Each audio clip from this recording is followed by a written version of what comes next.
Bonjour tout le monde, aujourd'hui nous allons lire Martine au zoo.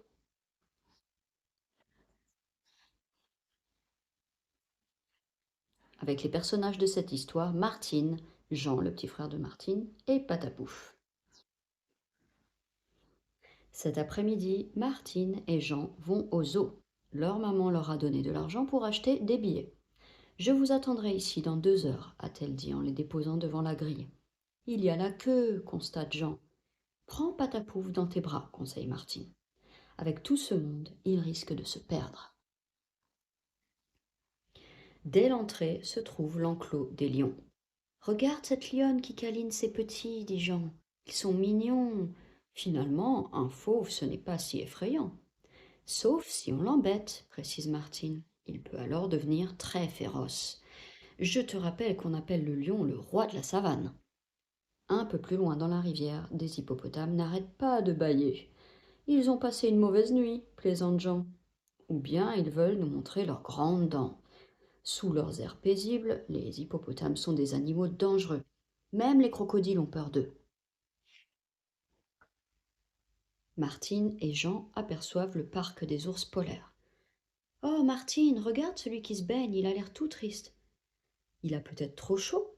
Les ours blancs viennent du pôle Nord, où tout est glacé. Ici, ils n'ont qu'un moyen de se rafraîchir, plonger dans l'eau. Le dromadaire, lui, apprécie le soleil. Rien d'étonnant pour un animal né dans le désert.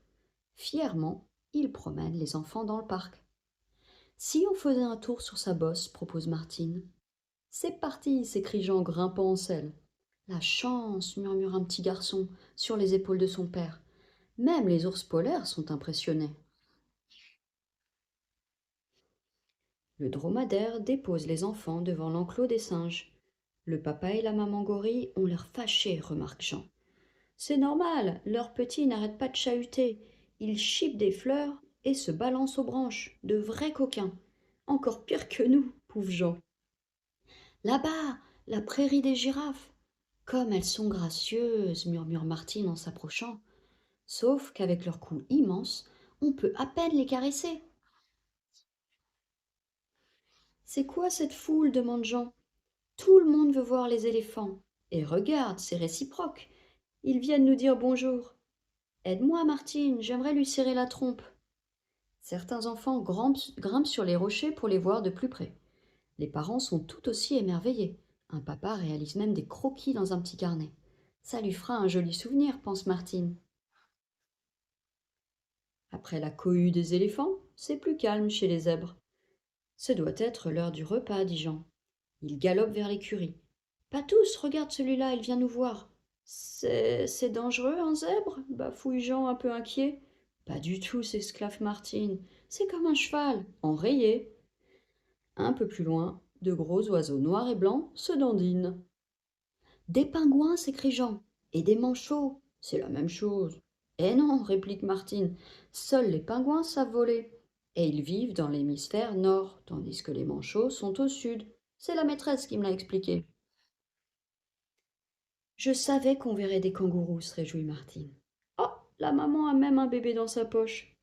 Il y restera jusqu'à ce qu'il sache se nourrir seul, explique un visiteur. Ça a l'air confortable, pense Jean un peu envieux. Coucou les cocos, lance soudain une autre voix. Jean sursaute et se retourne. Personne? C'est le perroquet, s'écrie Martine en riant. Martine et Jean filent à l'aquarium. Il y a des poissons de toutes les couleurs, des étoiles de mer, des coquillages. Mais le plus impressionnant, ce sont les tortues de mer.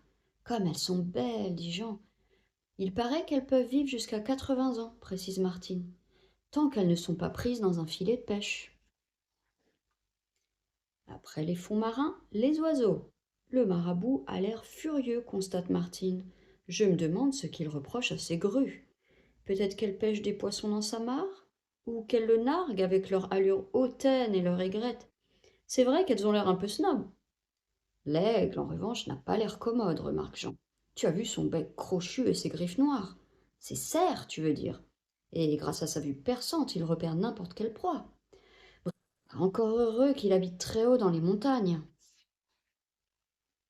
Ces oiseaux-là sont plus gais et plus rigolos, s'écrie Jean, en apercevant les flamants roses. Oui, et le plus amusant, c'est qu'ils dorment sur une seule patte. Vraiment? Je me demande comment ils tiennent debout. Ouh, ouh, fait un petit chimpanzé qui passe par là. Il trouve peut-être que ces oiseaux ont une drôle de couleur. Leurs plumes sont roses à cause de leur nourriture, répond Martine. Des crevettes, bien sûr. Déjà la fin de la journée, le temps a filé. Le zoo va fermer, constate Martine. Vite, maman nous attend à la sortie. Dis-le plutôt à Patapouf, on dirait qu'il n'a aucune envie de quitter ses nouveaux amis. Et voilà, c'est la fin.